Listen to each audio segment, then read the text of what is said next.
రామా, దేవుణ్ణి చూడాలనే నీ కోరిక తీరే సమయం ఆసన్నం. సార్, కథలో ముందుకెళ్లారు. ఎంత ముందుకి? చాలా ముందుకెళ్లారు.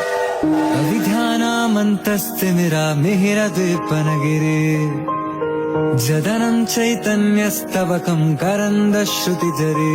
రామా, దేవుణ్ణి చూడటానికి ఏ చదువు అక్కర్లేదు. కానీ ఆ దేవుడే నీ ముందొచ్చి నిలబడితే అతడే దేవుడు అని తెలుసుకోవడానికి చదువుకోవాలి. మళ్ళీ ముందుకెళ్ళానా? Listen, now you're getting on my nerves. నువ్వు మేడం ఒక నిమిషం ఉండా. సారు ఆయన తిరిగి వెళ్ళిపోతాడా? ఇంకేటి చేయడా?